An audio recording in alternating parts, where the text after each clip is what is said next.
just trying to change the world here, people. Oh, really? Facebook and the tweeting and the Instagramming, all that would not exist without our understanding of science. So to me, I use that as an insult. You mean true for you is different from true for anybody else? Yeah, absolutely, because I think it's either got to be true or not. I can't, no. Good evening, citizens of Internetlandia. This is ORly Radio Show 67 for Friday, July 17th, 2015, where we dismantle the current events for your entertainment through mostly rational conversations that may go, oh, really? I'm your host, Andy Cowen, with my usual suspects, Mike and Dave. Hey, guys, doing? What is up, sir? It's the end of another week, and oh my, it was so full that I didn't bother to put everything in because there was just too much to talk about. There's too much. We'll sum up. We're going to have to sum up, I think, yeah. As far as errata from last week, apparently we did make no mistakes, or nobody caught any. But if you do find one, please pause the podcast right now, right this very second, and go send us a note at orlyradiopodcast@gmail.com. Or phone it in at 470-222-6759. Now, into the quick headlines. The Senate voted 81-17 Thursday to replace the No Child Left Behind law, the landmark federal education law that's now long overdue for an overhaul. Thank God. About time. Yeah, there's a lot to that, and the folks over at Vox did a really great job at reporting it, and you can find those notes in our notes over at orlyradiopodcast. Allegations of discrimination on the basis of sexual orientation necessarily state a claim of discrimination on the basis of sex barred by the Civil Rights Act of 1964, the Equal Employment Opportunity Commission ruled in a groundbreaking decision this week. Basically, this completely destroys that whole Hobby Lobby ruling. Excellent. And we'll have a little bit more to say on that later. Because screw them. Show notes. Yes, we do. Okay, absolutely. Screw them. Actually, sex seems to be what the whole thing's about, and control of other people's sex lives. That's why we should screw them, because they're so uptight about it. If we're talking about the religious right and the GOP conservative right-wingers, I will screw them with your dick. Okay. Right on. Leading the charge. That's right. Okay. Hey, our Star Trek-style healing stuff. They're finally coming around to getting some of that in the works, and there is a healing technology that could end chronic wounds. I hope that it makes us sound like... Well, the one we've discussed previously was... literally a spray gun, so like an airbrush gun. I think this is not quite the airbrush gun, but more like a kind of like a liquid polymer that you'd put on, and then you'd have like a UV ray that you'd put over it to solidify it. Oh, okay. Skin glue. Kind of like a skin glue. And we've seen some of those before. With there was a product called New Skin that was around back in the 90s. Still around. Yeah, so it's still there. Boy, it burned like a bitch. It does, but it creates a very flexible bandage over your wound that breathes. Yeah, it's excellent stuff. I believe Mike had something to say. I was just going to say the burning is how you know it's working. Yes. Along with the tingling sensation. Yeah. Yeah. Scientists create a strain of dulse seaweed that is packed with antioxidants, but tastes like bacon. Finally, a salad I want to eat. Right. A group of researchers in Japan have tested a new dissolving needle called microhyla. I've totally butchered that, I'm sure. That is basically a painless patch that you stick on your arm, and it works. Very winning. Cool. Because Japan. We already have dissolving stitches. This is, just an evolution of the idea. Yeah, but basically, think of it like, instead of getting the shot, all they do is put the Band-Aid on. And the Band-Aid is the shot. So everybody who flips out over needles... No excuse to avoid your immunizations because of needle phobia. Oh. Fight baby Jesus for that one. Okay. Florida Republican states that Donald Trump is a Democratic plot to make the GOP look stupid. Dude, y'all make yourselves look stupid on your own. We don't need to. Yeah, no. Got nothing. No, this is just par for the course. Welcome to finally seeing it from the other side. That's wonderful. Oh, hey, we have a police video that shows a bunch of shirtless guys stealing guns from the Central Florida Fairgrounds before a gun show. No. Hey, who knew that complete lack of regulation would lead to people getting guns illegally? No. There was an armed guard on duty there. Yeah. Because the only thing that stops is a bad guy stealing guns. 24 guns, to be precise. Is nothing, apparently. Apparently not. When are these people going to realize bad guys are going to do bad things to get guns? Never. The only way to stop that is to increase security. You'd think that maybe more than one off-duty officer should have been there. Yeah. You would think that there would be some controls in place that all of those guns had to be locked away. Well, you see, we would think that because we're rational human beings. Yeah. Hey, so how about that Pluto? I did a write-up on the New Horizons mission. Pluto, my boy. I loved the pictures. It was very cool. And there was a thing that came on Tumblr that was it was just one of those comments that somebody made on a picture of Pluto. It was like, think about it. For the first time ever, the textbooks are going to have pictures of every planet in the solar system. Because for a long time, there was no picture of Pluto. It was just this thing you talked about, and now there is one, and that's fantastic. I think in my old books it had a picture of a potato. I'm pretty sure it was a potato. Oh yeah, it had like this artist rendering of what they thought it looked like. Yeah. Yeah. It wasn't nearly as round as it actually is. I find it amazing, poetic that Pluto has a giant mountain the shape of a heart. Yeah. The big ice plateau there. Yeah. That was like, pretty cool. Keep me as a planet. I love you. Yeah. We love you too, Pluto. It's okay. Yeah, there's some really great stuff coming out of the research for Pluto, and we're going to get to talk about it for the next 16 months because they have a 1K download bandwidth. Oh my God. All right then. 1K. Not 56K, like your old school modems going... 1K. Yep. Nope. 1K. Good luck. So, yeah, I remember... it'll be trickling in. Yeah, I remember those days. I remember the 56K days. I remember when 56K was a joke because that thing only connected at 28.8. And think about the latency. They are 3 billion, with a B, miles away from Earth. It takes 4.5 hours for a communication at the speed of light to reach us. Yep. At 1K. Yeah, so that's a little bit worse than the time it took me 12 hours to download a 40 meg file. Yeah, it's a lot worse. And the 400 millisecond lag in Quake 1 where I thought I was going to die. Oh, man. Screaming. Bringing back the memories. Yeah, I don't think you'd want to use the data connection on New Horizons for anything first-person shooter related. Nah. That'd be a bad idea, okay? Bye. You can go out to our Topic Tuesday section on the website at orlyradiopodcast, and you can see my my Topic Tuesday 156 entitled "Pictures of Pluto" with a lot of nitty-gritty facts and figures and some cool pictures, at least the ones that were available at the time of posting. Donald Trump, stacks of money, the White House, and an American flag, and apparently Nazi soldiers, is the face of the new Republican frontrunner for President of the United States. The Nazis were obviously a mistake in this little picture, as they were actually World War II reenactors.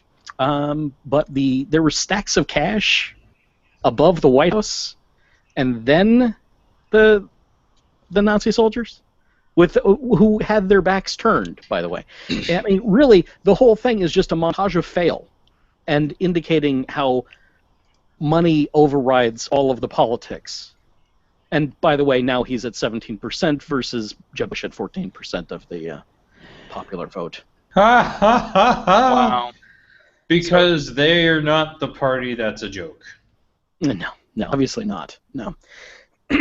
What does the fox say? Ask the one on Donald Trump's head. That's true. San Francisco official brush off Fox News, saying, You're not a reporter. Fox News is not real news. That was one of the greatest things I've ever seen in my life. It's so good.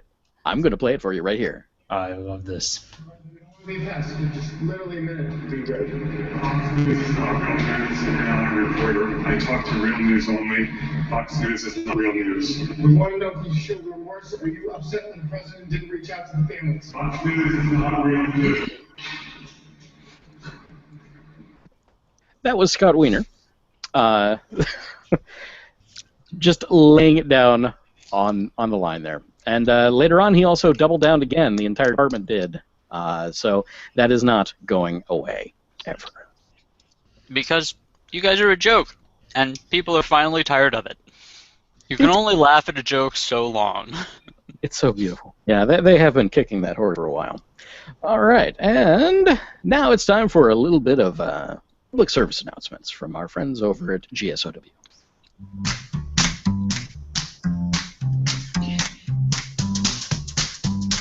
Are you annoyed by misinformation spreading like crazy, and you want to stop the flood of nonsense coming from all directions? Go to Wikipedia, as do all those aliens out there. Did you know there's an edit button on all Wikipedia articles? Why don't you go and hit that button to start making the world's largest online encyclopedia a more reliable source of information? If you're specifically interested in skeptical topics, come and join us at Guerrilla Skepticism on Wikipedia, an international endeavor to change the world for the better, word by word. There are many ways you can contribute. You just need to start. You speak several languages, all the more reason to join us. We provide training and all the help you need. If you want to make a change, there's a nice community waiting for you out there. Contact us at gsowteam@gmail.com, visit our website at guerrillaskeptics.com, or check out the Guerrilla Skepticism on Wikipedia face page.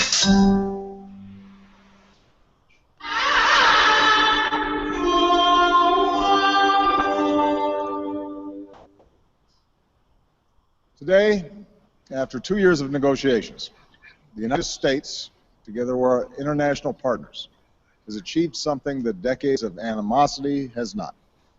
A comprehensive long-term deal with Iran will prevent it from obtaining a nuclear weapon. This deal demonstrates that American diplomacy can bring about real and meaningful change. Change that makes our country and the world safer and more secure. This deal is also in line with a tradition of American leadership. It's now more than 50 years since President Kennedy stood before the American people and said, "Let us never negotiate out of fear, but let us never fear to negotiate." It is about this time that the Republican spin doctors' heads started to explode.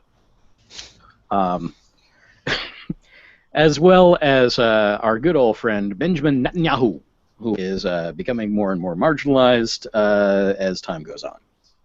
Because these guys have been saying, for as long as these talks have been going on, that it's never going to work, that no deal could be reached. No deal can be reached. The current administration is completely inept. They're going to fail, and they're going to say, "I told you so," and they're fucking wrong. Over, I love it. Over and over. Netanyahu has built his entire political career since the 80s on Iran is moments away from getting a bomb. Moments, mere moments. Mere moments. Now and what? he's been wrong for over 30 years. Yep. So it's time to stop listening to somebody who's had it wrong for 30 straight flipping years. That'd be a good idea. International negotiators assembled in Austria have announced the final terms of the Iranian nuclear deal. The purpose of the deal is to limit Iran's nuclear program to something that is small, safe, and peaceful, and to impose lots of invasive inspections to make sure Iran is keeping to its end of the deal. In the exchange, Iran gets relief from some of the economic sanctions that have crippled its economy. Both sides, the thing goes, also get to avert a war. Now, there was absolute rejoicing in the streets of Iran. The entire nation is thrilled that finally all of these sanctions are going to be lifted and they can actually work towards some measure of prosperity. Because everybody kind of wants to work towards that. It's almost a universal thing, like laughter and taxes. And taxes. People want to be comfortable.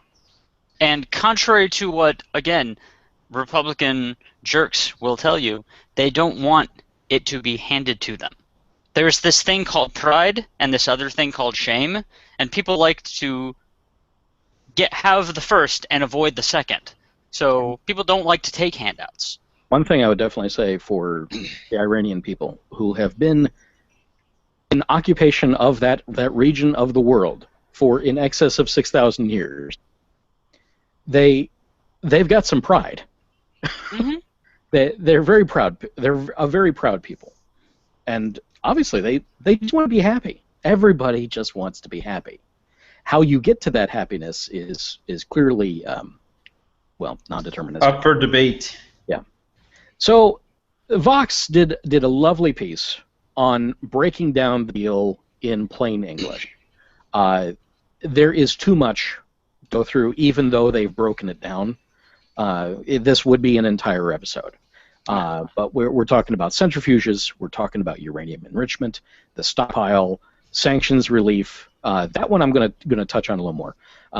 Sanctions snapback, whatever that is, nuclear facilities, plutonium plant at Arak, talking about the inspections and things like that. So let me go back up to sanctions relief.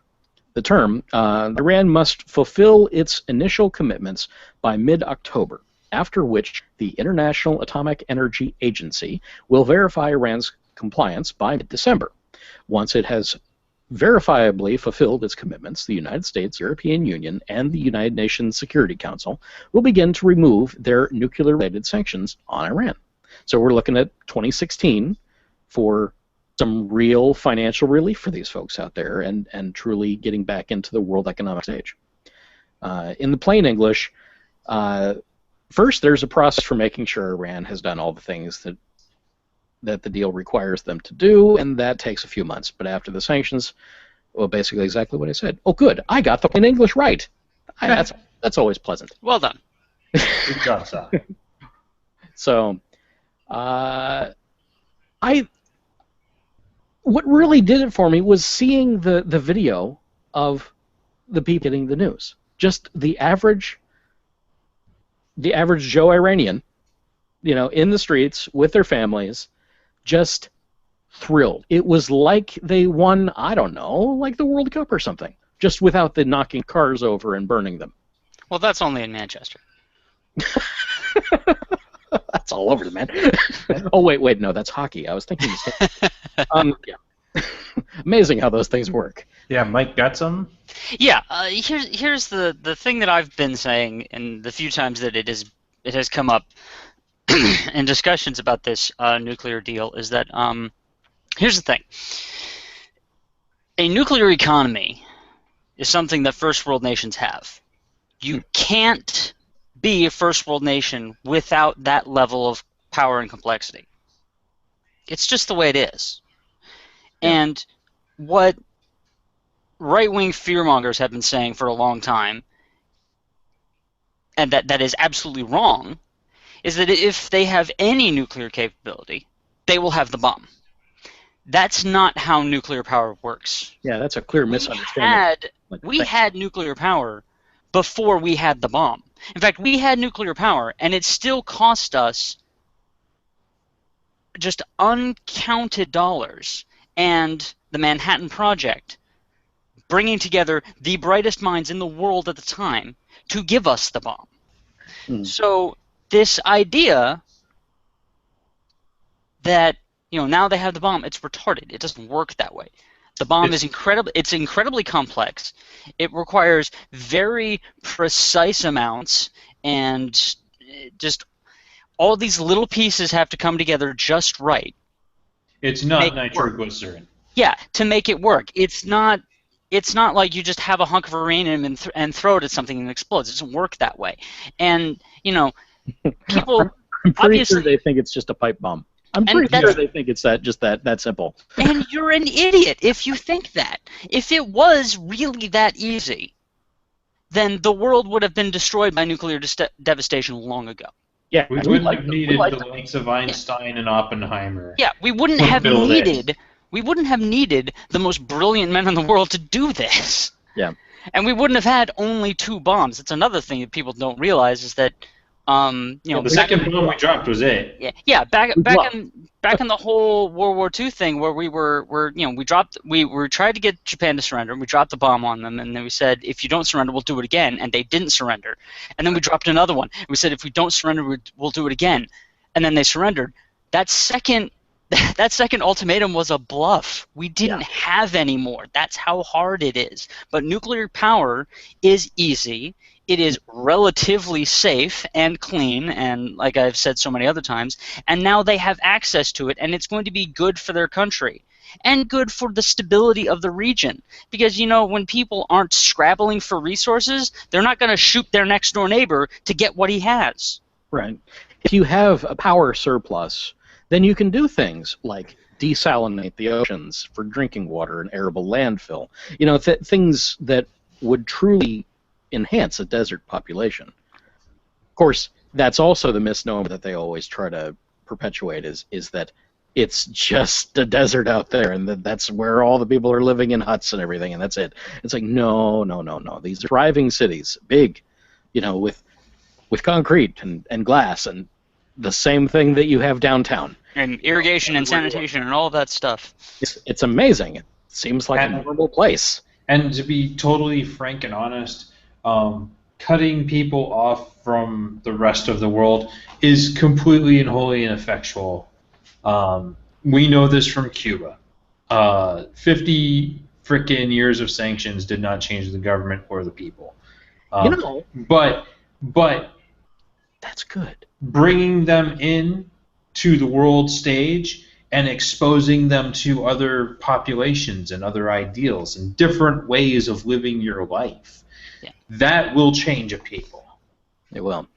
But now let's look at the bigger picture of Obama's legacy here on the world stage in that regard. Oh, he's had a hell of a month. Yeah. So let's see. He's had the Cuba opening up, and now he's making peace with Iran. These are tremendous steps forward. Yeah. And they called Ray. Was it Reagan that was the great communicator? No, it was Kennedy. Well, they also called Reagan the great communicator as well. Well, I see. I never understood that because Kennedy is the one who actually, handled the Cuban Missile Crisis by being the suave bastard that he is. There was the Cuban Missile Crisis, but then there was also Gorbachev. Yeah. So I think it was because of the Gorbachev, Mr. Gorbachev, bring down that wall. That whole thing, that. Yeah. It's a great soundbite. It is a great soundbite, and it was, obviously a landmark in history. Right. Now, speaking of Obama's effectiveness, we touched on it earlier in the headlines. Obama effectively neutered the Hobby Lobby ruling and ensured that all women, even those employed by religious corporations, will have access to birth control covered at no cost to them, even if their evangelical employers object and refuse to provide it. Quote, under the new rule, a closely held for-profit company that objects to covering contraception in its health plan can write a letter to the Department of Health and Human Services stating its objection. Health and Human Services will then notify a third-party insurer of the company's objection, and the insurer will provide birth control coverage to the company's female employees at no additional cost to the company. And you know what this should mean for a for-profit company? It should mean that you should swallow your objections and just pay for it yourselves, and just offer it yourselves, because you get kickbacks from the companies you deal with when you're providing your employees medical insurance through them. And now you're going to lose out on all the money from that birth control because you're a moron. Yeah, and in that, some of those birth control things, those kickbacks, are just buying in larger bulk, which always makes everything else cheaper. Right. So, yeah, given that in many offices, we got to think 51% of the population roughly is women. It's more than half. It's slightly more than half, yeah. Slightly more than half. Because of people like the guy who tried to launch a firework off his head. Well, no, it's actually on a purely biological level. It's one of those anomalies of science because it should be perfectly 50-50 when you look at the the little Punnett square or whatever that's called. I think it's called the Punnett square. It should be perfectly 50-50, but it's not quite, which is a little weird. Well, there's things like people. Hold my beer and watch this. Women don't say this phrase. They're not known for this phrase. And I think that's the reason why we can have a 1% shift. That's very true. Very, very true. Men do stupid things like go to war for other people. And, launch fireworks off the top of their head. No, that's not a story that we're running down, but yes. But it did happen. It did happen. Oh. We acknowledge that somebody was that stupid. They are not that stupid anymore because they are no more. No, he won the Darwin Award. Because they have removed themselves from the gene pool. From the gene pool, exactly. And we are all better for it. I have not had an opportunity this week to edit the logical fallacies down from some of the wonderful people that have submitted them to me. Thank you very much. You can record your own and submit them. Please email them to orlyradiopodcast@gmail.com. But in the meantime, hey, Mike, you got one for us this time. Oh, dear. Yes, I do. Hang on a second. Alrighty, here we go. Today's logical fallacy is the false cause fallacy. You presumed that a real or perceived relationship between things means that one is the cause of the other. Many people confuse correlation, which is things happening together or in sequence, for causation, that one thing actually causes the other to happen. Sometimes correlation is coincidental, or it may be attributed to a common cause. There you go. There you go. And now...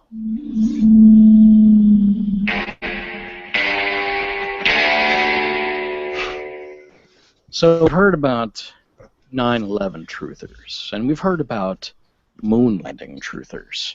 Did you know that there's now Pluto truthers? Of course. It's the same guys.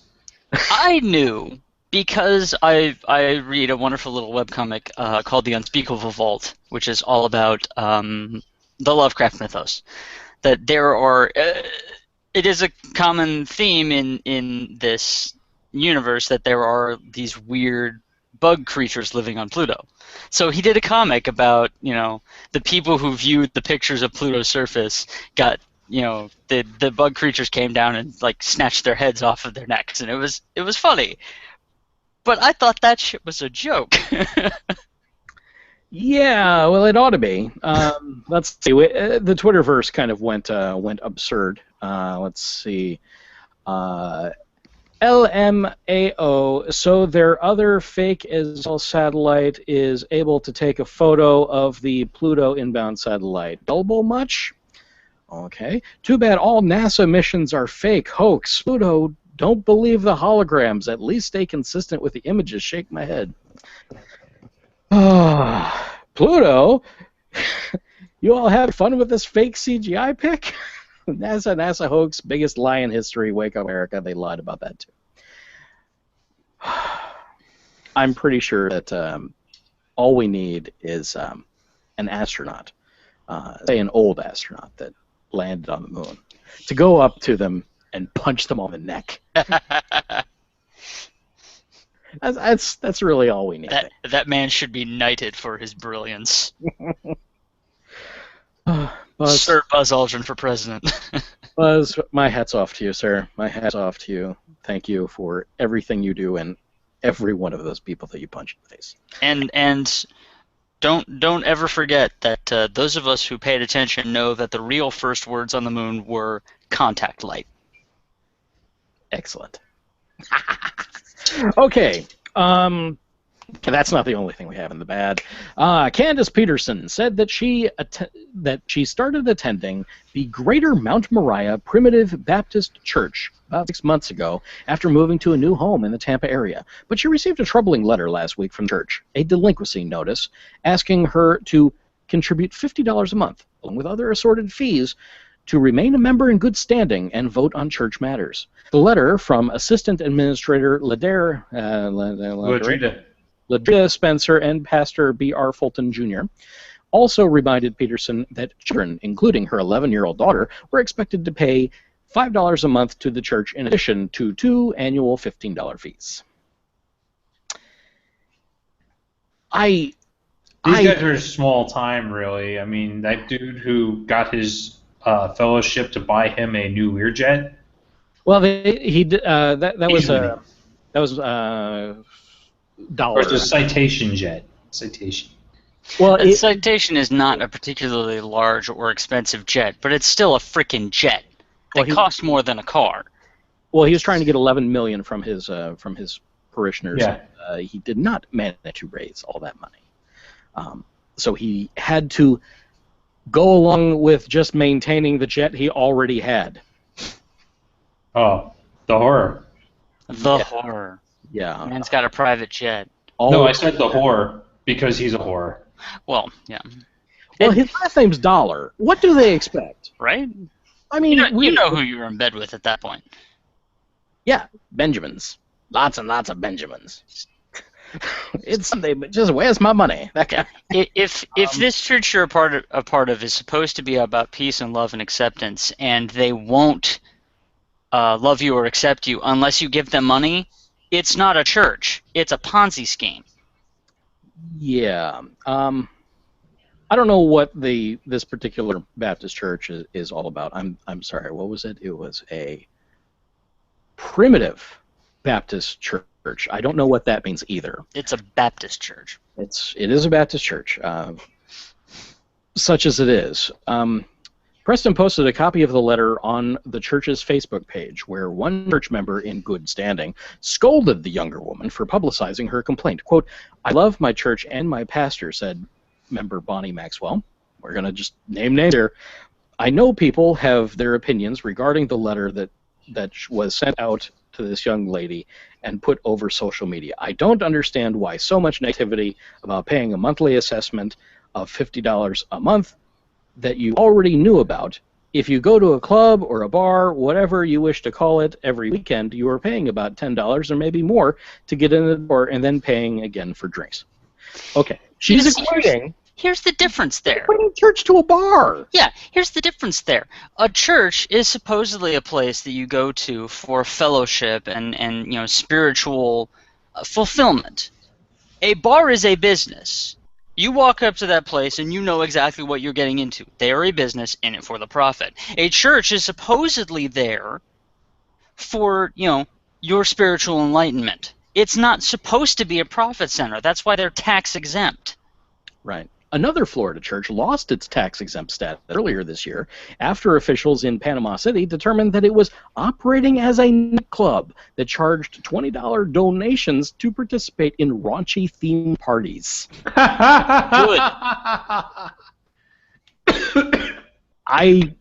That's just, yeah. What David just said there. He just about fell out of his chair, ladies and gentlemen. He just about died coughing up a lung and fell out of his chair. That's the proper reaction.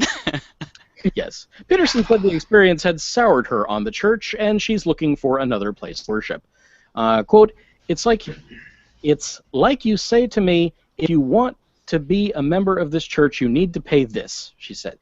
If you want to find God, if you don't say anything say anything like that in the Bible. Sorry, I don't speak jive. Yeah. The lady that was dressing her down, Bonnie Maxwell, said, as Christians, we are required to be obedient. But the free market does say that you can go to the next church down the street. Yeah.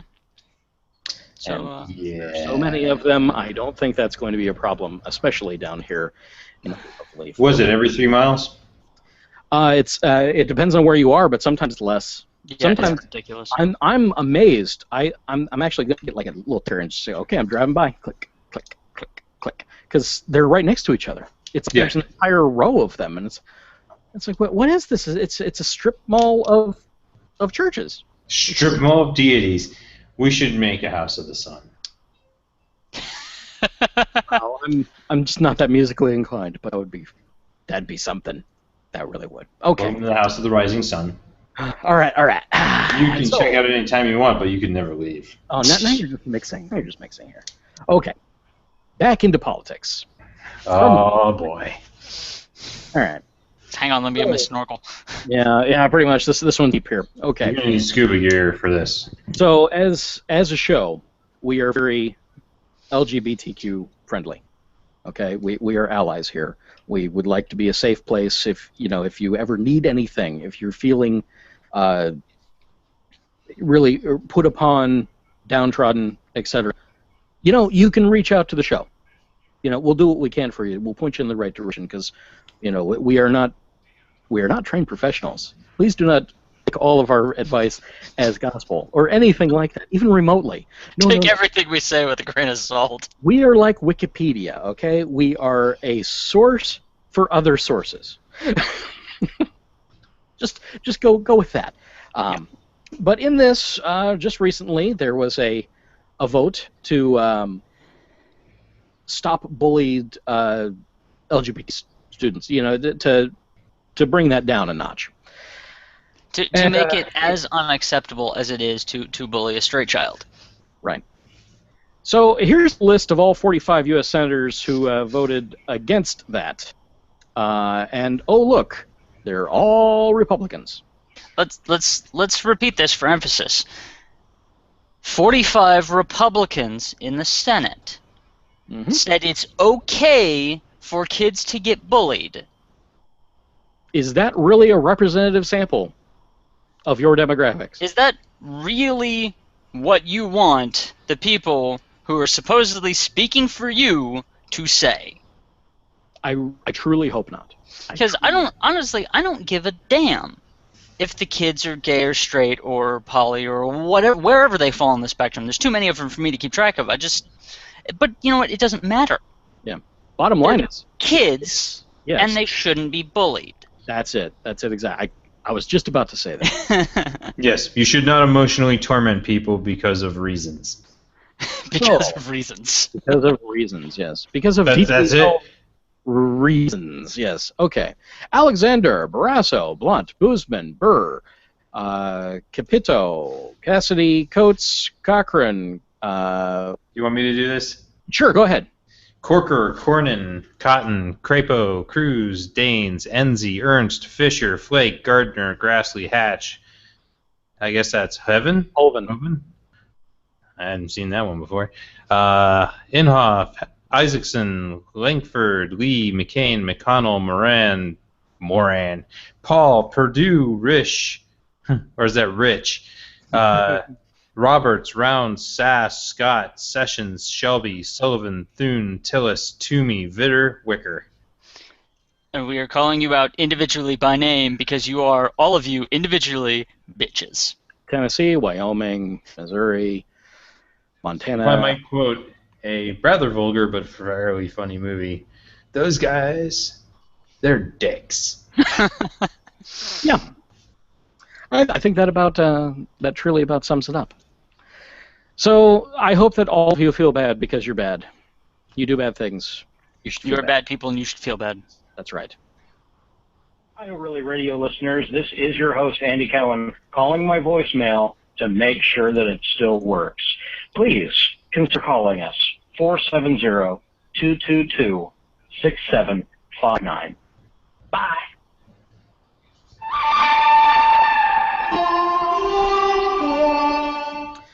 Alrighty, so the Veterans Affairs, the VA department.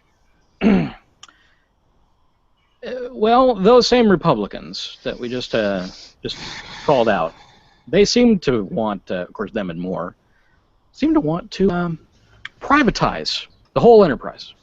Of course. And turn the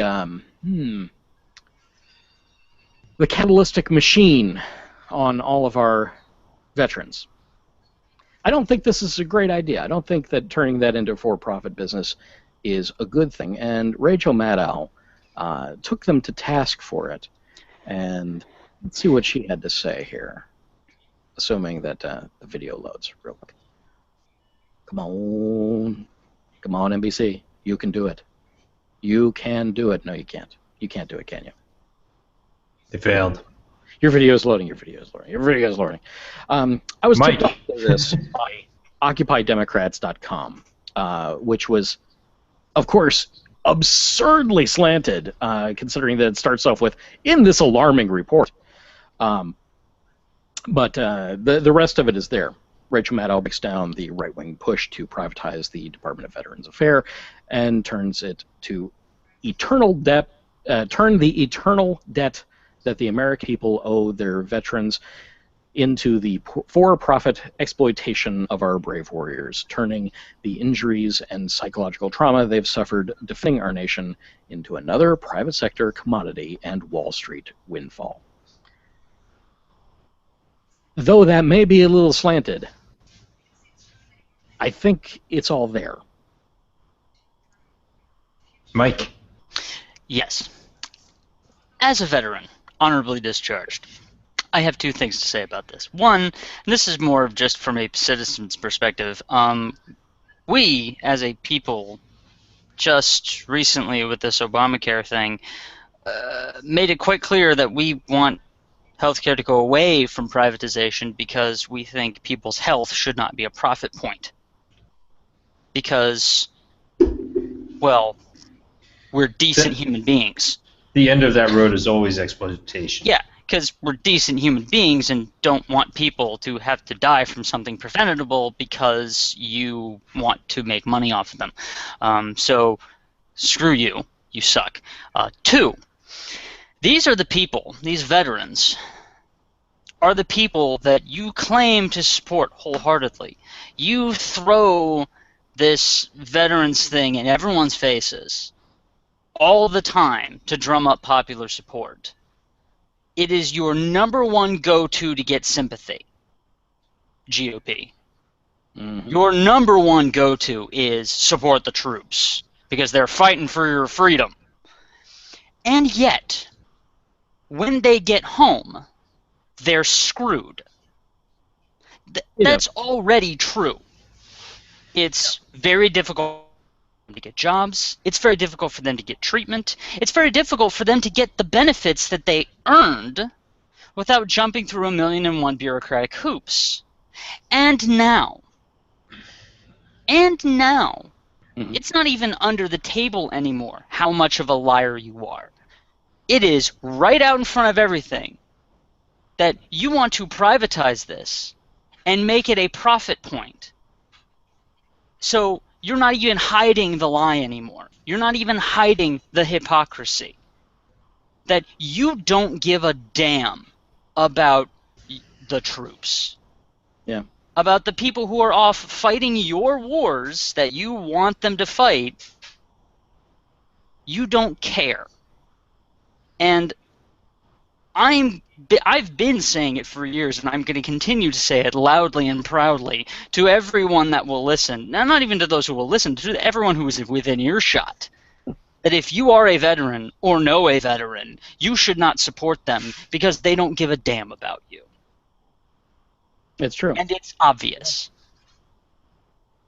And I'm so insulted by this, I can't even swear properly. I can't. Well, that'll keep your PG-13 rating. I mean, I've been trying to be better just because, trying to be better, but this is one of those situations where I am so furious, I can't even. Because that cheapens the purity of my raw, seething hatred. Oh my God. I can't think of a better way to put that. I'm going to try and play it one more time because, well, I had ad block on. Let's see if that was. Yep, that was it. Oh, look, and it's an ad. That's why. For Lumber Liquidators. Congratulations, Lumber Liquidators. X. Yes. I can't. It's not that video. Yeah, it's MSNBC. So I'm just going to talk over it instead because they're making me go through a 30-second spot for them whether I like it or not. So there's an interesting thing that I want to talk about after this. I was listening to Penn Jillette's Penn Sunday School, and he had a long speech in front of a conservative group. Oh, here's Rachel. Part of of the deal we make with people who agree to serve this country in the military is that if you are a veteran, our country agrees to take care of your health care needs. When the Continental Congress created the country in the first place, they passed a law to help disabled American veterans. In 1789, one of the very first things the very first U.S. Congress did was to pass a law to help disabled veterans. As a country, we have pledged from before the beginning of the beginning that one of the core functions of the government of the United States is to care for veterans. It's part of the deal that we make with Americans who serve in the military. It is not a controversial idea, and it, until this point, hasn't ever been one.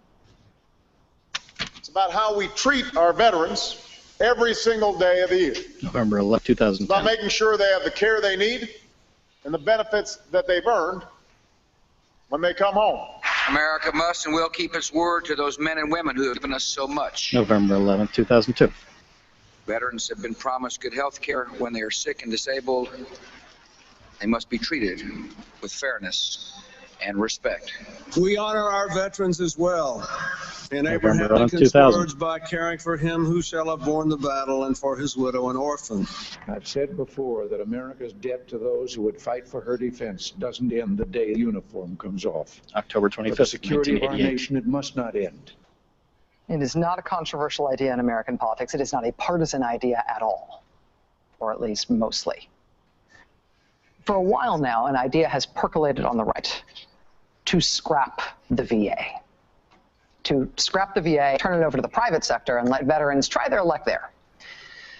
This thing has simmered there as an idea on the right for a long time, but it has always been seen, honestly, as too fringe, too radical to actually get anywhere in real, mainstream, realistic politics. In his 2008 presidential campaign, for example, John McCain briefly pitched to veterans groups on the idea of sending veterans into the private sector to get their care. The veterans groups were not receptive. The idea went nowhere, and then it was over. A couple of years later, Republican Colorado U.S. Senate candidate Ken Buck said he wanted to privatize the VA. He got slammed by veterans groups, and pretty soon his spokesman was saying definitively, quote, "Ken is not for privatizing VA hospitals." The next year, Mitt Romney briefly suggested a privatizing voucher system for the VA. Veterans groups came out strongly against it, and he quickly said it was just kicking around a hypothetical, didn't mean it at all. Yeah, didn't mean that. No. This year, though, something different is going on. At least three of the major candidates, or probable candidates for the Republican presidential nomination, Jeb Bush, Rand Paul, and Marco Rubio, have all, in quick succession, suddenly come out in support of privatizing some or all of the VA. I'm going to stop it right there. How, if three of them came out suddenly, rapid session, as she's saying, what big group is behind this? Do you think it's the Koch brothers? Of course it is. Because they basically own the Republican Party. Well, there's also the insurance lobby, which has just lost huge control over their profits because of Obamacare. Right. Because, but see, here's the thing that gets me. Here's the thing, is that, and this is something that always bothered me while I was in and after. Veteran groups traditionally lean conservative. That is just a thing that is true. They vote conservative because, and it starts while we're in, because conservative lawmakers want to give benefits to men who are in uniform.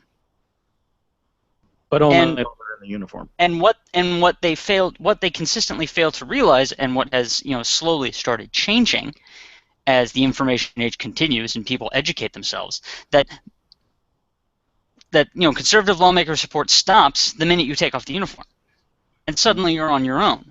And all these veterans groups, which, again, are traditionally older gentlemen, seniors, who, again, are another group that supposedly the GOP completely supports, they know how crap the privatized healthcare system is, because they've been around to see how crap it is. And the instant that all these conservative lawmakers come up to them and say, hey, we're going to privatize your VA healthcare, they say, no, you're not, because it's crap out in the private sector. Mm-hmm. They know this. in spite of them being the frog in the pot that's slowly been brought to a boil. You know, they've been in that pot. Yeah. Seeing it go to hell in a handbasket over and over and over long periods of time, and yet they still, apparently that heat was going up a little bit too fast because they realized they have still managed to notice how bad of a deal this is for them. This not is bad enough to stop completely supporting that part. It's just, this is, you know, it's things like this that you need to pay attention to, that you need to question, to think, who do I really support? Because it's not what they say they're going to do, it's what they actually do. And if you go and look at everything they've actually done for the past 8 years, our do-nothing Congress, most of what they've done is veto things. Yeah. And a lot of those vetoes are for things like extending disability benefits to veterans. Every single jobs bill since Obama went into office has been vetoed out. Has been vetoed. And most of them and especially the ones that were drafted by the left, even the ones that were drafted by the right. Yeah, they voted against their own things because it happened to be on the agenda of the left. Yes, but but even when you look at the ones that were drafted by the left, they made huge concessions to seniors and veterans and all these things because they wanted to show that, hey, we can play ball, we can talk. And not only that, but that demographic also is important to them. And you know, even from the conscientious objector left, and I get that that's a thing, and I will forever argue against your misguided personal politics. But if you're a peacenik, that's your thing, and I get it. Don't enlist. Even from those people on the left, they were saying we're still going to support our veterans, even if we completely disagree with everything they've done with their life. We're still going to give them that because we believe they deserve to be cared for. And it was vetoed by the right. Yeah, Bonner's just completely refused to let anything come to a vote. Everything stops at him. Nothing more. I want to hear her analysis. I haven't listened to the whole thing. I didn't want to just listen to the straight 8 minutes of Rachel, but I think if we break it up like this, we'll get the most marrow out of these bones. Why is this happening all of a sudden? Why all of a sudden are not just one of these guys here or there, but all of those three guys all deciding now that it is newly politically palatable to suggest something that just a couple of years ago was a real thrill? I think two things are going on here. And one of them you definitely already know about. One of them is that the VA has not been doing itself any favors lately. The VA has been buffeted by scandal after scandal over the last few years, including a major scandal over veterans' wait times for appointments, and the VA fudging the data about those wait times. That's a scandal that led to the resignation of VA Secretary Eric Shinseki. So people who want to defend the VA from those who would like to abolish it, defenders of the VA are in a situation now where it is politically difficult to defend the VA because it's had so much bad press. And then there's the second thing. Turns out there was something the Founding Fathers did not foresee when they thought about our nation's sacred need to care for our vets.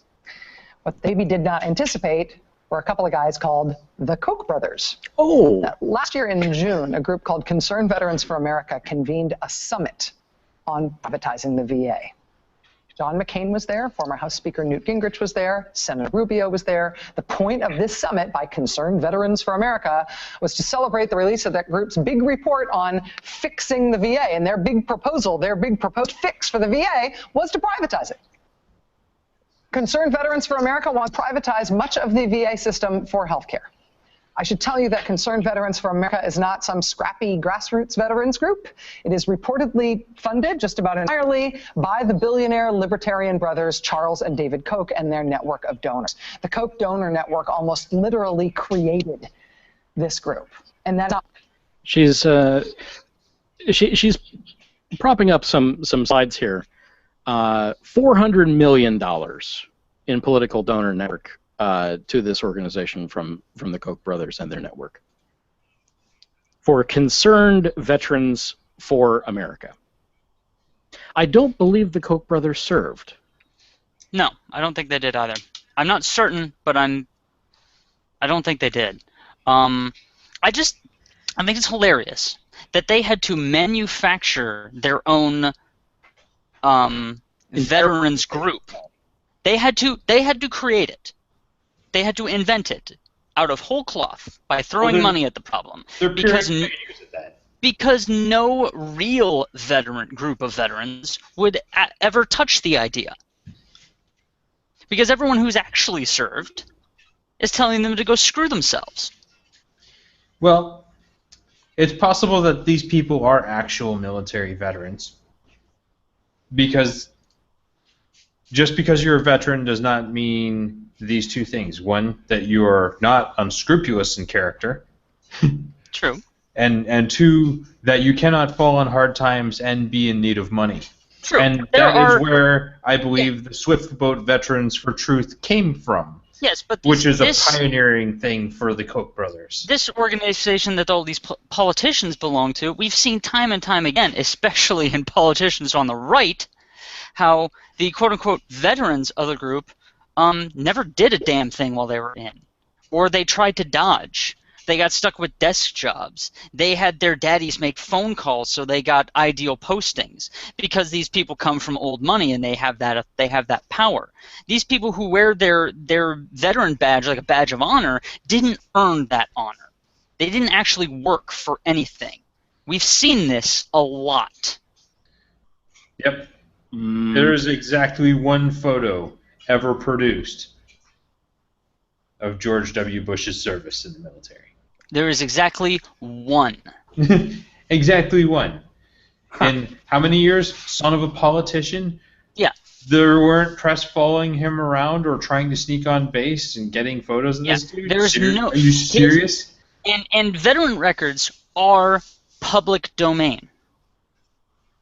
You can't access their medical records. That is not public domain. But veteran records are public domain. That includes all of your orders and all your postings. So why can't we find any information on where George W. served? Because it's all being suppressed. It's, well, the Koch brothers. Well, it's easy to suppress when there's nothing there. That's true. Well, he did serve. He was in, but we have no details on where and what he did. I'm doing a quick search to see whether or not did the Koch brothers serve in the military. And the very first thing that I found was a absolute flame war saying that why are you even asking such a question, you liberal commie, pinko, whatever. And it's like, really? Just asking the question gets you flamed? Yeah. Yes. Because when they don't want the truth to be known, they're going to attack you. Mm-hmm. Which suggests to me that the truth is no, they never served, and so they have no business speaking for veterans. It's all sophistry. Yeah, it's kind of the same thing that we have said previously on women's issues. If you don't have a vagina, don't make laws about them. If you never served as a veteran, don't make laws about it. Now the next thing I found, now this is just, it's a blog. It's out on WordPress, so take that for whatever you will. Somebody wrote it up. They went through a lot of trouble to do it. And it's from 2010. Report: The Kochs, a Nazi past, oil, and the foundation of the right. It's quite the article, and it goes into a lot of their family, and it actually has cited articles from New York Times, Source Watch, Climate Progress, New York Mag, several reporting outlets. But it's interesting. Apparently their family itself has a bit of a checkered past. Oh, no way. Going way, way, way back. But at the same time, I got to say, well, IBM also sold the accounting machines to the Nazi Party. Things happened back then. America was definitely a profiteer during the wars. So that's one of the things that we did before we got... The military-industrial complex is a profiteer in nearly every global engagement. Yeah. It's kind of what they do. It's their shtick. So. And the fact that they're allowed to lobby politicians who are then going to raise the battle flags is amazingly wrong. Yeah. And that's where I come in as a conscientious objector, by the way. because I just don't think that we should be. Well, conscientious objector thing is basically a military thing for you've enlisted, but you don't want to actually go to war, so don't you enlist. get drummed out. It's not a civilian who's on the outside saying, "Yeah, I'm not enlisting because I don't want to go to war." That was me. Well, no, that's still conscientious objecting. Saying, I don't believe in warfare for XYZ reason, be it religious or political or whatever. I think it's ridiculous that you should be able to get all the way in and then say I won't march to war. Right. You knew what you signed up for. Is there a checkbox? There is now. Well, good. It's under your job description or other responsibilities. But the bottom line for me was I just graduated high school in 2001. 2 planes flew into buildings, and I was ready to fucking go until they said, we're going into Iraq. And I was like, but that's not where they are. Yeah. and you're going in with a large force, but that's not how you defeat a terrorist cell. Yeah. What is this about? Really? Oh. And I was like, I'm not going to support this, and I'm not going to throw my life down for it. I was never on that whole, we're going to war for oil and oil is bad bandwagon. I think that the Middle East has been gouging the rest of the world on this vital resource for a long time, and they deserve to get smacked down because they were engaging in economic warfare. And they were, people wanted to offer them fair prices for their goods and services, and they were just building a racket out of it. And racketeering is a crime in civilized nations. So when you do that, people kick down doors. People with guns kick down doors and make you stop. So I didn't object to all of that, but that's not the point of this. The point of this is that the people who made that decision were not the people who were on the line. Right. Absolutely. The people making the decision are the people who never have to be in harm's way, and that's a load of crap. It's stuff like that that's why we lost Vietnam, because the people who are not on the ground fighting the war with the training and tactical knowledge to succeed were making the policy decisions. That's retarded. Rich men don't go to war. They send other people's children. Right. That's just... We need a... I'm not sure what we need that would... We as a people need to stop allowing this. But it's also, it's also for a reason. There's a reason why the commander-in-chief of the military is, in almost every case in our country's history, a civilian. And the reason being was that they did not want a militarily run country.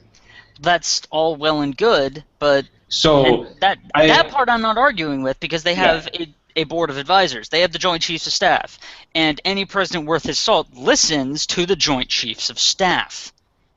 Yeah, unless, of course, the goal is not to win the war, which I don't believe was the goal of our last 3 or 4 wars, excluding Desert Storm, where we had clear-cut goals, we achieved them, and we laughed. Because the publicly stated objectives were not the actual objectives. Yeah. If the actual objective was to get in there and get the oil, we succeeded. We didn't really get oil. We haven't gotten the oil. We drove oil prices up. No. Yeah.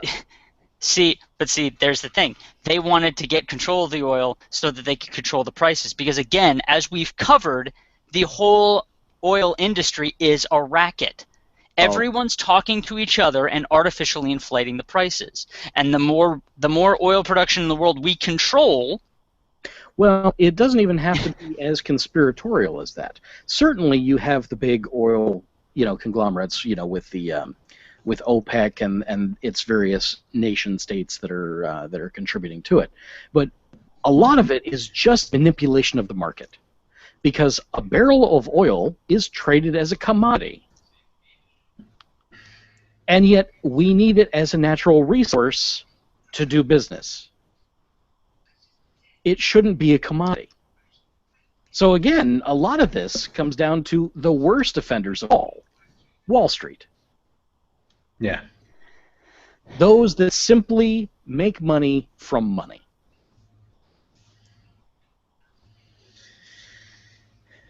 I'm amazed that nobody's tried to kill Bernie Sanders yet. Well, that is honestly amazing. He's reached an interesting level of balance, and I think still don't think that he can do it. They still think they can throw so much money at it, and they are. They're throwing a tremendous amount of money at the campaign. Well, the Koch brothers alone are going to spend nearly $1 billion on the next election. Yeah, well, that's what Scott Walker, who has no chance. It's going to be pretty interesting. He has no business in politics. No. Isn't that just a poor business decision? Not if they can equate. Basically, what they're doing is they're equating. If we spend X number of dollars, we can get X number of votes. And to a certain extent, that is true. But you have to have some charisma in there as well to help cinch those votes on. The reason that has been true is because they've been using those dollars to buy gerrymandered districts and things like that. They used politicians already in place to guarantee that they would get those votes. The problem is that the younger generations and activist movements and the left are starting to destroy those avenues of power. We covered...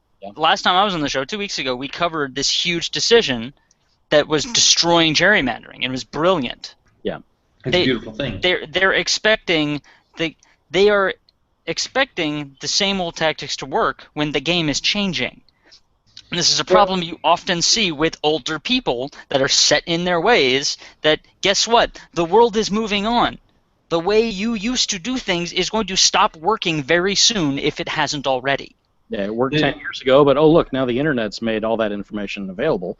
Now the people that are there don't like that old way, so they're going to change things up, and they're going to find something elsewhere. We've tracked, where others have gone, and now we are demanding, and now we're making your life hell, and constantly calling you out, and doing everything we can to discredit you, and we're also demanding the names of your backers so that we can do the same to them, because hiding behind a shield of anonymity gives you power, and we want to take that away from you. Precisely, yeah. And that's... Well, the basic, just basic overall politics is there is some truth to dollars equal votes, and that is in the advertising that is spent. And that's one of the things where the Koch brothers have really kind of pioneered a variety of different things. From they've tried to get some viral marketing campaigns going. They haven't really been successful with that. They tried one with the Affordable Care Act, where they had it was like a circus of horrors type of thing, and they ran ads all over YouTube and whatnot. It was very, very expensive production. That's kind of their thing. Very professional, very expensive production. The problem with all those it's too expensive. The problem with all those flashy demonstrations is it flies in the face of the truth, which is millions of people looking and saying, "I can finally afford health care." Is when the reality of the situation is literally a click away, that doesn't work anymore. Propaganda works when you control media production. When the only place we could get our news was the major networks, and they owned the major networks, it worked.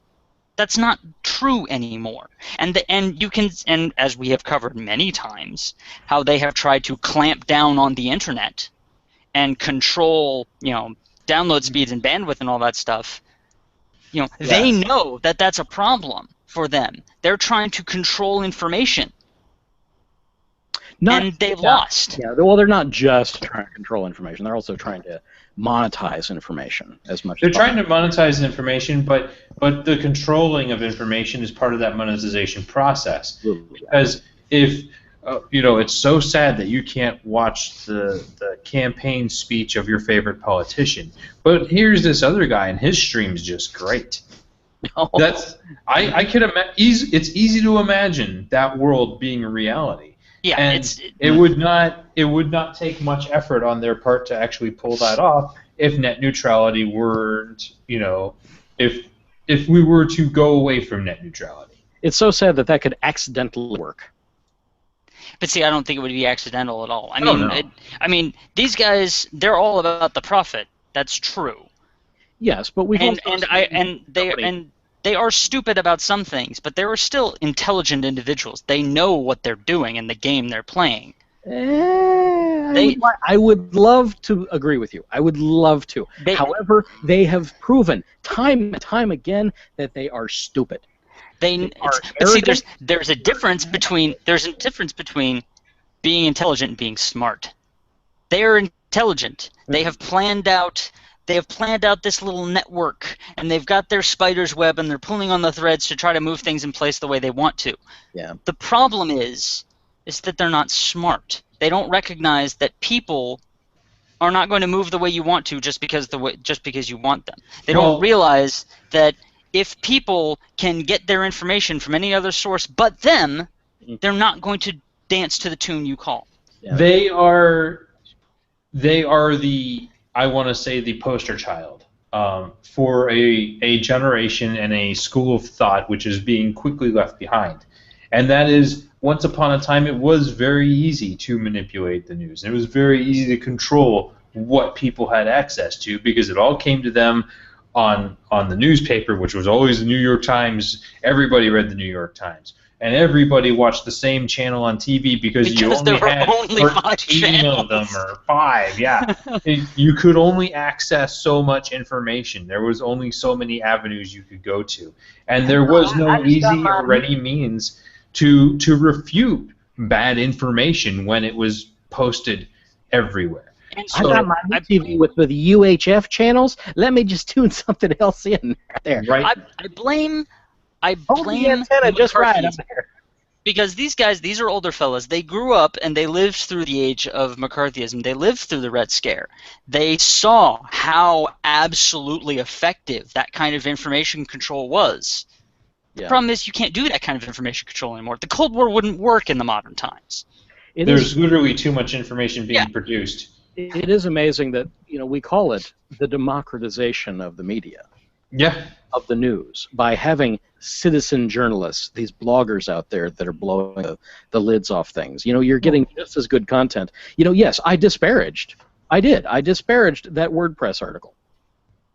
But that might have been the best that we were going to get. But you know what? It's one thing to say. Okay, we don't like the spin you went on this. I think you went a little overboard, and I see that from. I mean, you turned me on, Andy. You turned me on to what is that blog that I'm constantly reading? Which one is that? The Daily Costs. Yeah. You turned me on to those guys, and every once in a while they send out their newsletters, and I'll read their articles, and I'm just like, really, guy, you did not have to be that hard on the spin. The story speaks for itself. Because we're tired of spin. But the point is that anybody can go out and do that. And people are starting to learn to read past the text stream to the data stream. Yeah. We're looking for those additional sources. Like, okay, where did you get this from? Because you're taking it over the top. I need to hear the have you cited a source? Can I go and look another layer behind? Because, you did. Okay. So I can go check that and see if you're actually saying what you're saying. And it's just a matter of saturation. Just by being exposed to so much constantly, people are getting to the point where they question. Yeah. And it's to the point now where it's like everybody's got a little black box, and somebody says something on TV, and somebody else in the room says, hey, that's true, or hey, that's not true. And we all go, let's look it up. Right. No, that dude's a freaking liar. There he went again. We are also in now a new generation, because it wasn't even true just a couple years ago even. 10 or 15 years ago? No. I'm talking just like 2 or 3, where people are no longer putting up with lies. We are calling people out left and right. We now have fact-checking websites, PolitiFact. Great. They've been around for more than 2 years. They've been around for a while. Yeah, but see, it didn't get big until someone intentionally tried to discredit them. When someone is actively trying to discredit you, that's how you know you've made it big time. Yeah. As soon as you get that kind of complaint, then you know that you've hit it. It's like being parodied by Weird Al. Then you know that you've made it. Yeah. But no, it's just that idea. Yes, it was there, and thankfully we had an organization that funded it. And they did it. And then it caught on. And now it's not just a big media organization doing it. It's you with your phone in the living room with relatives.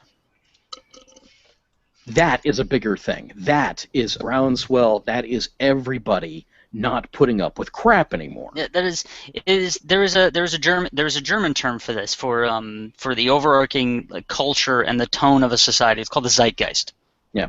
And this, I'm a big fan of the zeitgeist because we are a social species, and social species behave in certain ways, and we influence each other's behavior really unconsciously. Mm-hmm. And this thing has entered the zeitgeist where no one is just accepting what they're spoon-fed anymore. And it is, again, and this is a thing that we have talked to about, pirating. As a, if it's easy to get access to the content you want, people will pay for it. Well, mm-hmm. Because if it's easy, then yeah, we'll do it. And this is the exact same thing is happening now with the, with information spreading. It's mm-hmm. easy to get to now. So because it doesn't take a lot to look something up, people are looking stuff up more. Simply because we are curious creatures. Yeah. We want to know things. And if it's in the palm of our hand, why the hell not? I love. Better. You weren't here, but I showed off Alexa last week. Yeah. Oh, it just woke up. It's listening to me. It's listening. It's watching you. And just having that there, I can just say the question that's on my mind. Yeah. I don't even have to look it up. I just have to say it, and I find it for you. Yeah, it's like, okay, Google. I love it. Yeah.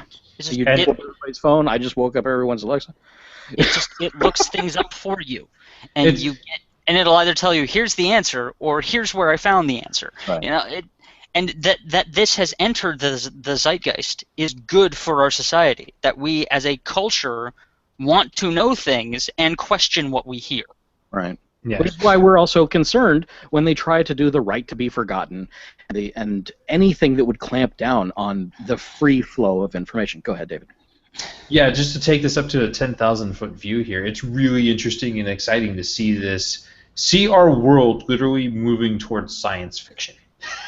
Oh, yeah. Because it's like, okay, we started out with you only had your news from so many places. You only had media from so many places. You had your newspapers and you had your TV news, and that was basically it. Then it became the internet, and suddenly there were more places you could go, and Wikipedia sprang up. And you could start asking questions, you could type them into the computer and find them. And then it became you could look them up on your phone. And then it became you could talk to your phone. And now you can talk to a device in your living room. And pretty soon it will be in your brain. Yes. There's a lot of research going on now. They're able to make successful brain-to-brain interfaces. Mind-machine interface, yes, it's a thing. Well, mind-machine to mind. Yeah. They've got that too. So at some point it's going to be you're going to think Alexa, and Alexa is going to respond to you. I, for one, welcome our robot overlords. It's going to be an interesting world. Hook me up, man. I want to be an AUG. Let's do this. Absolutely. Augment the heck out of me. Oh, that technology's coming along great, too. The robotics is almost to the point where that's a legitimately viable thing. I mean, as cool as it would be to have, like, robot strength and all that, I don't even really care about the physical augmentations, just the brain stuff, just the data interface. As far as physical augmentation goes, I just don't want to be in pain. Right? I don't want my shoulders to hurt. I don't want my knees to hurt. I want everything to work, okay? That's all I really care about. As far as my brain and the ability to access information, that I want to be just simply better. Absolutely. Yeah. As far as my biological body, I just want that to work, okay? That doesn't even have to be, I like it if,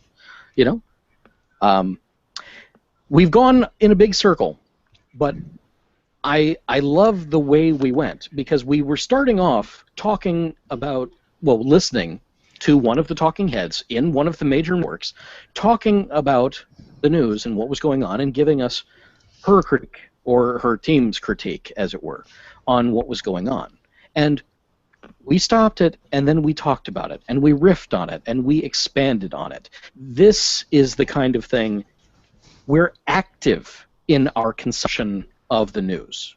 We are not just sitting there letting it come into us and then just mindlessly regurgitating it at the next dinner party. I think that we have just shown that very clearly here in the last 5 minutes.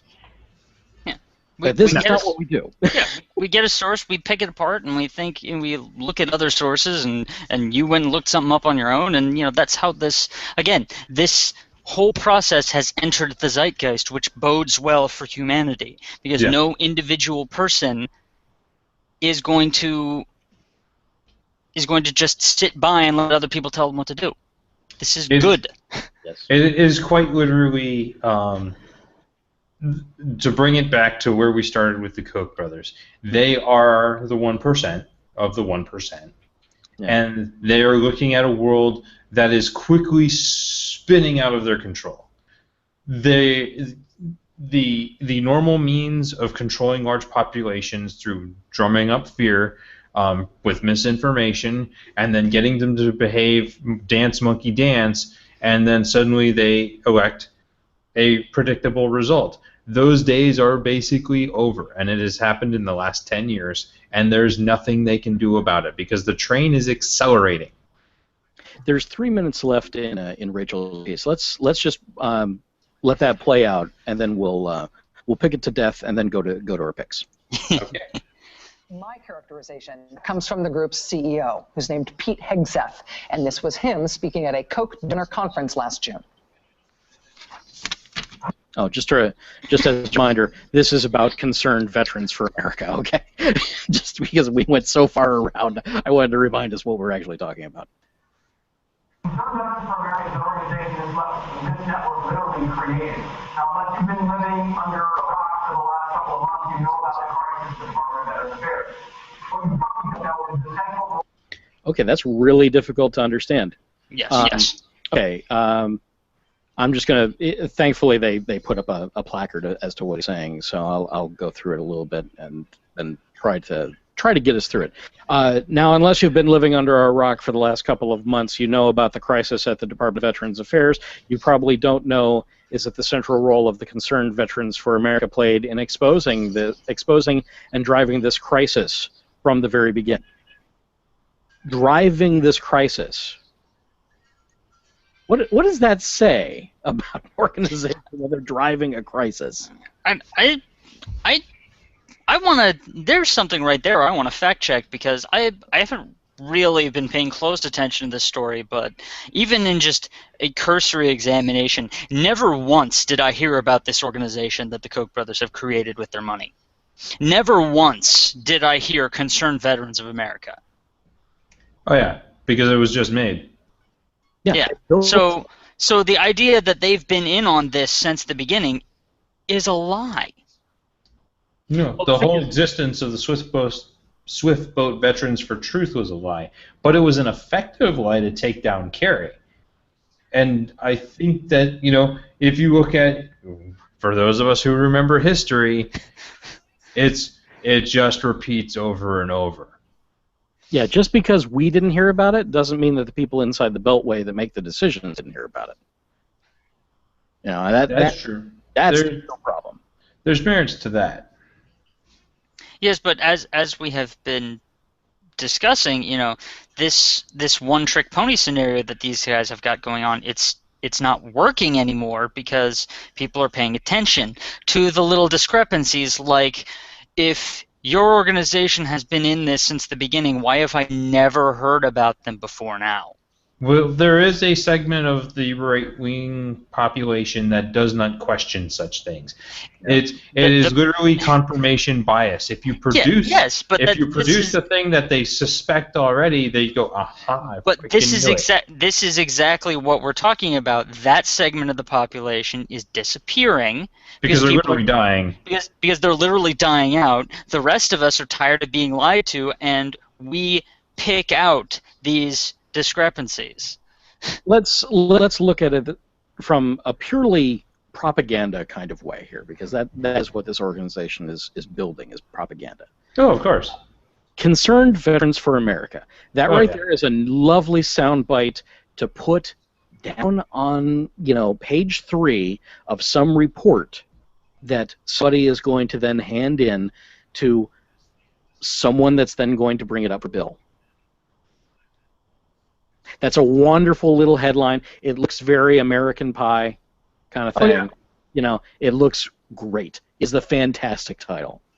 However, it's not a nonprofit organization because he's CEO of it, for one. So it's a commercial enterprise. And this organization writes checks and sends memos. That's pretty much all they do.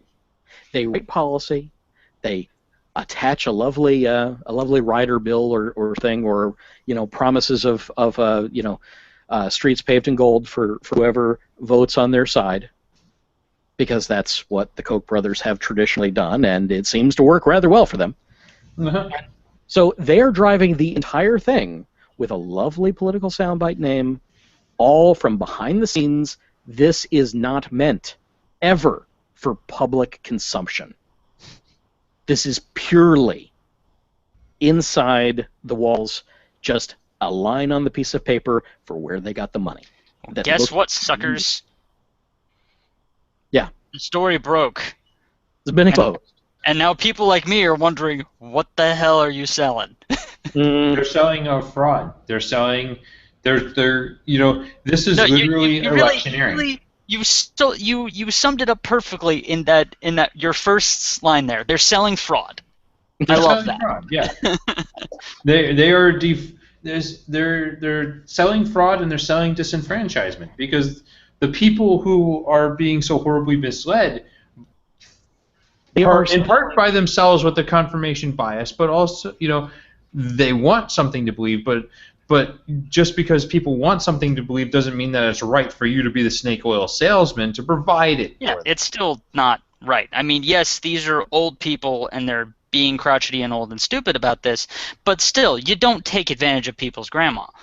They are selling our veterans. That's what they're selling. Yeah. Bottom line, they're selling our veterans to for-profit companies that do not have their best interests in mind. They have their shareholders' best interest in mind. Don't ever think that the free market system is going to be nothing but altruistic for people. Yeah, they are always out for something else. It just doesn't make sense. I mean, I have no problem with the free market in certain situations, and to a limited extent. You can't let it completely loose, because then you have Standard Oil in the turn of the century. We all know how that turned out. Something Great Depression.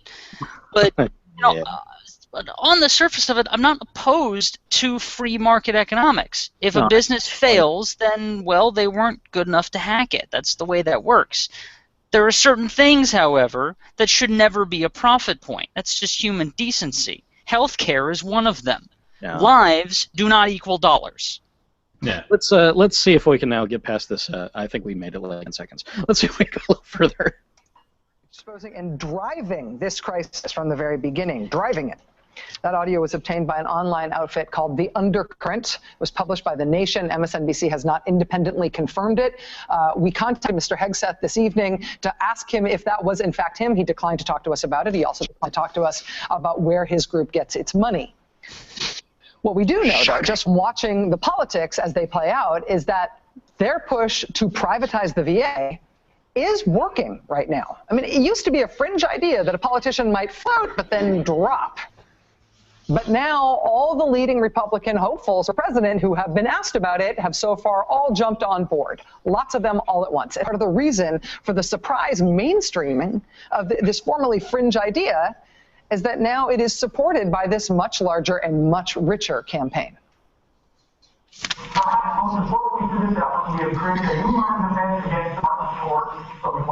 See if I can go a little further. Up. Changed slide. Okay. Perhaps the most important to this effort, we have created a new line of defense against the march towards socialized medicine, educating veterans and Americans in the process. Veterans have had government-run healthcare for decades. We've had the preview of Obamacare, and the scandal has exposed the... And then I go to the next slide, which is not easy in this player. Come on. Oh, man, I have apparently broken the internet. Uh-oh. Oh, jeez. I think I broke the player. That's good job. Okay, so what scandal are they talking about here with Obamacare? What scandal has there been with Obamacare? I mean, I saw. Hold on, I got to the next one. The scandal, inevitable result of central planning for all Americans, massive wait times, impenetrable bureaucracy, de facto rationing, wasted tax dollars. It goes on and on. Throughout this effort, concerned Veterans for America, along with network partners, who will remain undisclosed, I'm sure, have intentionally broadened the debate to include big government dysfunction generally. You know, it's only from the right wing that you can believe they would defund the VA continuously for decades, which is what they've done for decades, is rip funds away from it. Sure. Creating a humongous problem of trying to support all these veterans that we just created several 100,000 more, maybe millions, that they have to support now because of 2 wars. And now they're saying, see, it doesn't work, you should privatize it. Kind of like they did with Social Security? Exactly. And our education system and the prison system and on and on. It's like, somebody's do you not pay attention and remember what the people you're electing actually do? I heard a horrible tale that our attention span nationally has gone down to about 8 seconds. Well, that makes Vines perfect. I mean, yes, things like that make for great sound bites, but I just don't see where people are getting that. I don't trust things that say that. I really don't trust anything that just fits into an easy soundbite like that. I always want to question where they're getting this from. But you can fit a lot of BS into 8 seconds that takes hours to refute. But that is very true. It's like reading the first few pages of a novel, and if it doesn't hook you, you just drop the novel. But if you hook them, then you get them for longer. I think in large part it's a factor of how much more information is now available, that people want to quickly get to the gist of what is trying to be communicated, and then decide if they want to go beyond that. Well, the other thing I think they're missing though is, because I saw something about, someone was looking into, those clickbait headlines.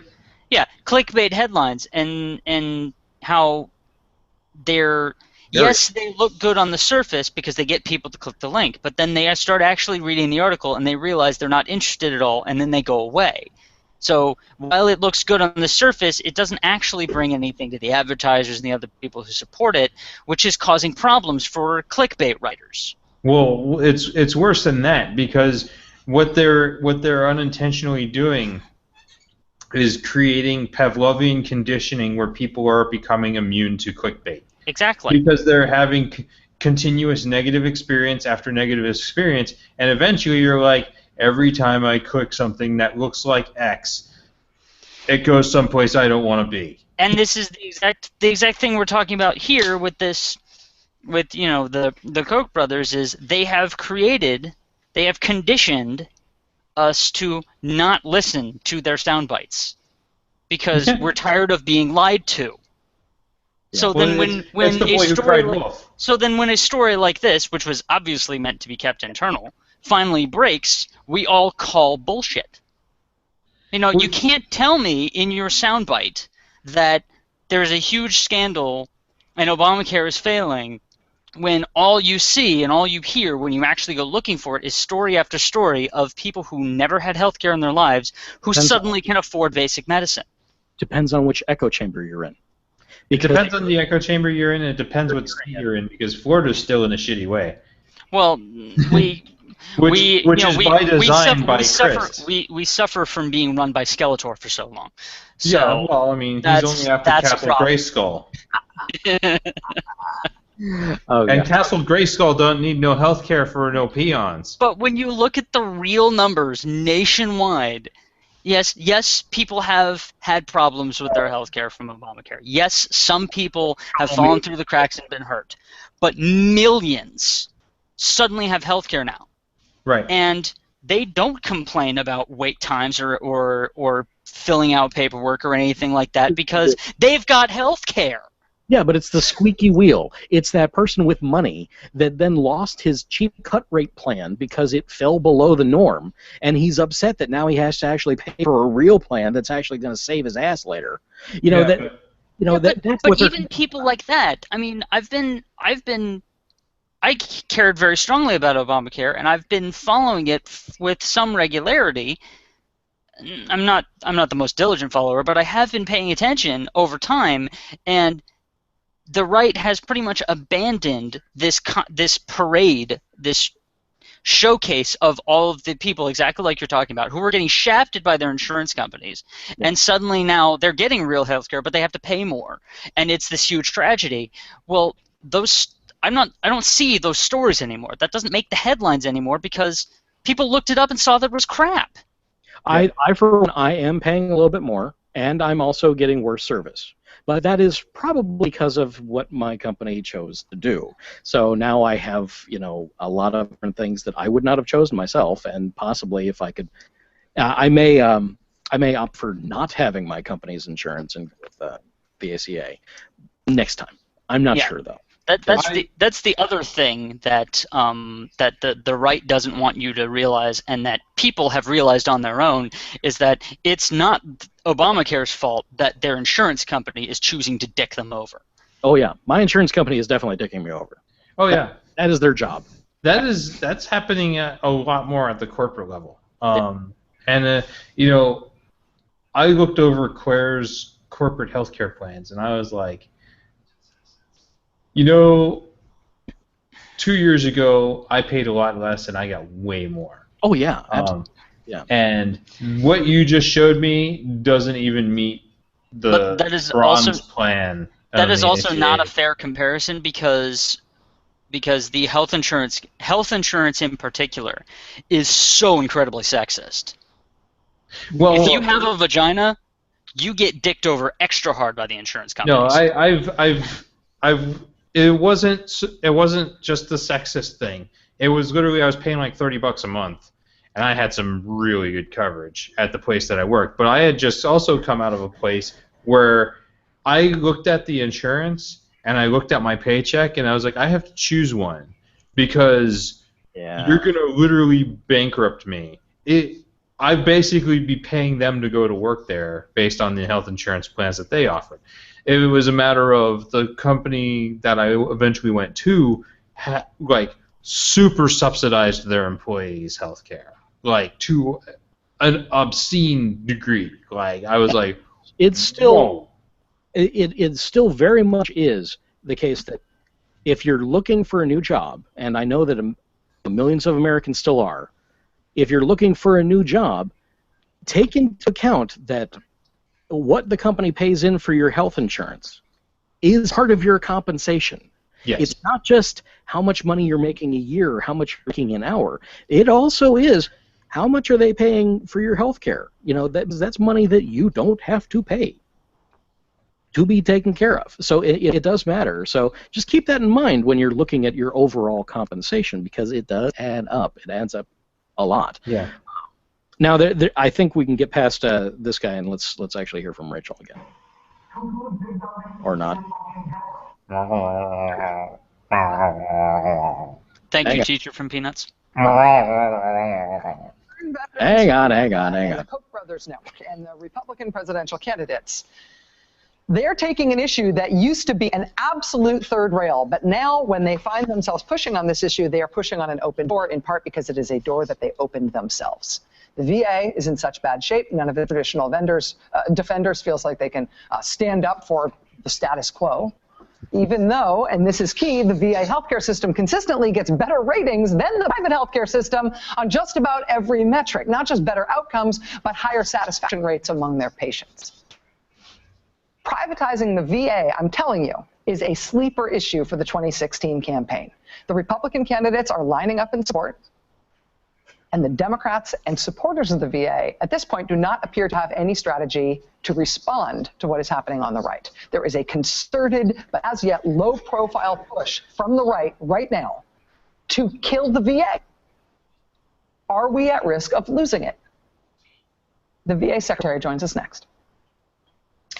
I vote no. Do you think we're going to keep it, or do you think that they're, it's going to be no because I really don't think they can win. It's critical. Yeah. This is only critical if they can somehow rig the next election to where they can win in some form or fashion. They have to seriously rig the election. If Hard. they can't get their guy in the White House, this has no chance of ever succeeding. And then it's another 8 to 16 years of trying to defund the VA. This has zero chance of succeeding. It is an undercurrent, and yes, there is a scandal, but they just have the other veterans groups that exist haven't caught up yet. Yeah, it's. I mean, the point she makes is that there is, this is an obvious concerted effort. They have a plan. They have a plan. That doesn't mean it's going to succeed. Yeah, they have a plan over there on the right, and there isn't a plan over there on the left. But that, again, this is coming from This is coming from a perspective of people who aren't used to the internet. Good old Rachel has blown the lid off of this for us. She caught wind of it, and she's made a stink. And she's a huge player in liberal media. When she covers something, people listen. And people are going to start talking about it, like we are. Yeah. And a plan is going to evolve. And it's going to evolve quickly because people who are, actually living in the information age can form plans quickly. Mm-hmm. We can coordinate quickly. It's as quick as typing a text message on a phone and getting people together. It's that easy. So while there is no plan now, and it is important that we form one, I see no reason why this should possibly succeed because the left has the ability to quickly form a strong plan against. Well, the veterans themselves are also going to march against this. Oh, absolutely, because they hate the idea. There are complaints about the VA. That is for sure. That is a thing and it doesn't exist, but it's not the same as. Well, there are people that complain about a free cheeseburger. Yeah, I mean, there are people who complain about the VA, just like there are people who complain about USAA, which is the military's auto insurance. Mm-hmm. But it's still the best auto insurance out there. Once you're USAA, you're USAA for life.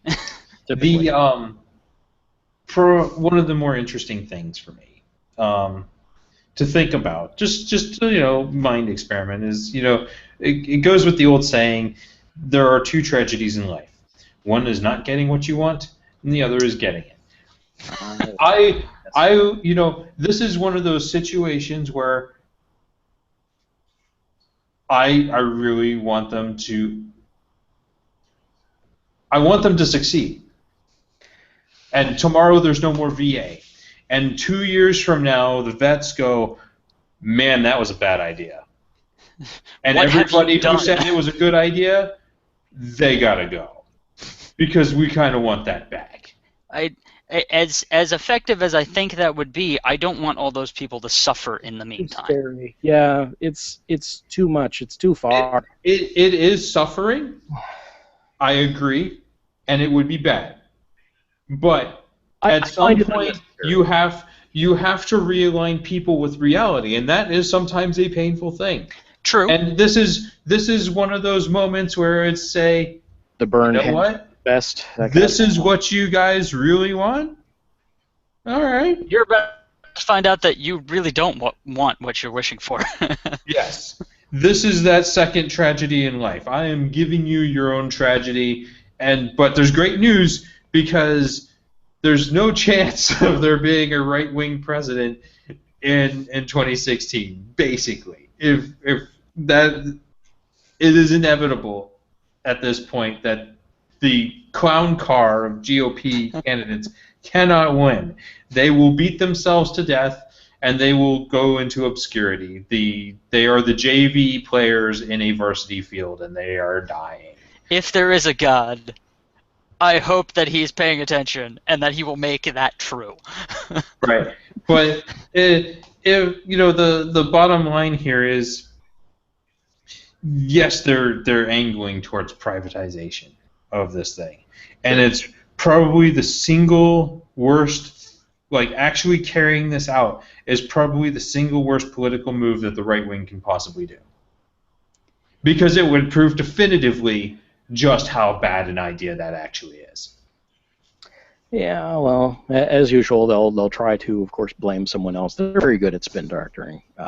We just have to be very good at remembering what's going on. Yes. That's really the crux of the matter. We have to remember the crap that they're doing and not let them do it again. Yeah.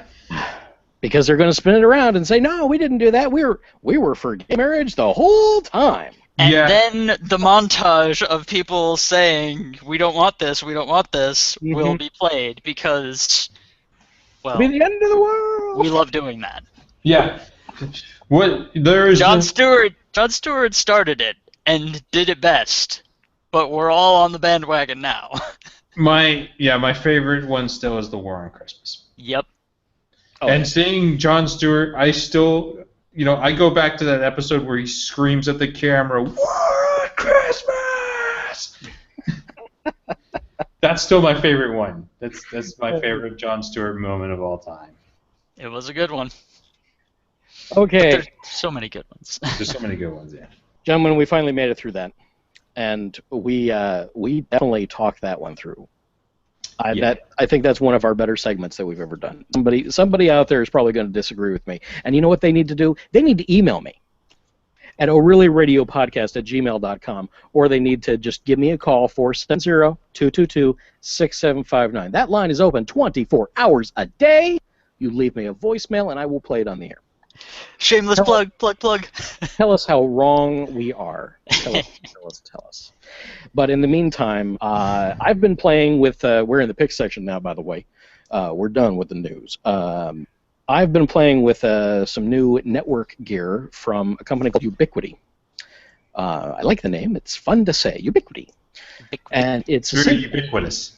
Yeah, it's enterprise-grade hardware on cheap, with a software device that is controlled from a PC, Linux, Mac, or PC, and it's pretty neat. I'm going to do a review of it a little bit later, but I'm trying to change out my network and get a little more streamlined, because I was kind of I have a bit of a kludge going on here with a lot of weird kind of things.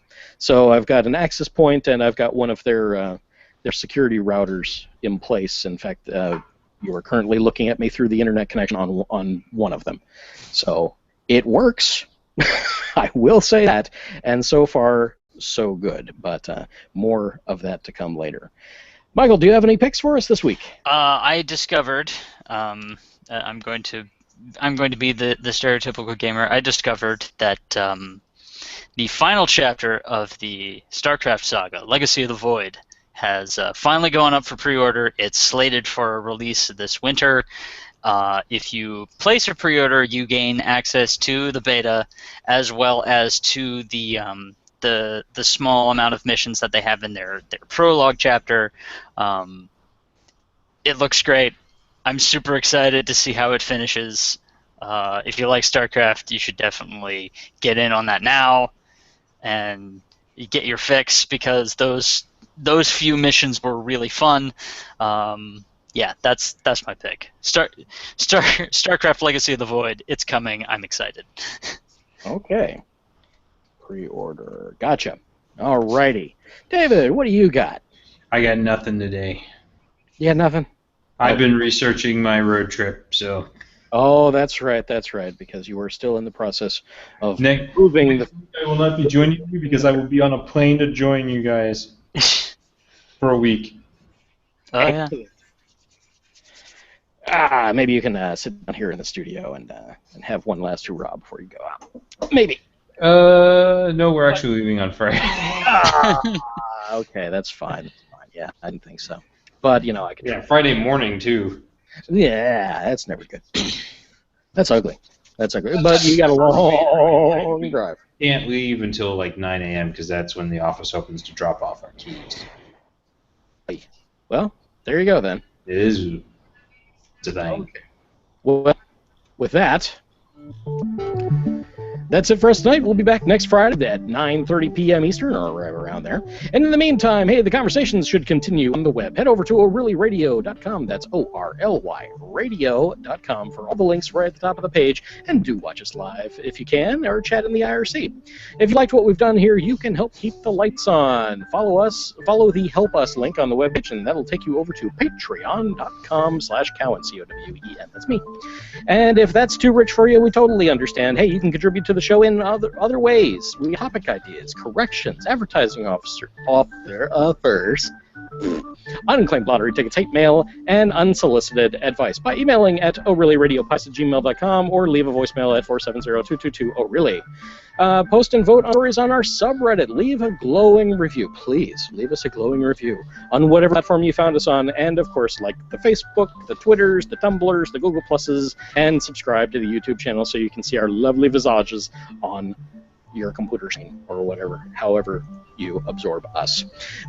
We can't thank you enough for spending some time with us tonight. Until the next time that you see us, we have been ORly Radio, part of the Cowen Services Network. Music was created by Kevin MacLeod of Incomptech.com. See y'all. Bye-bye. Goodbye.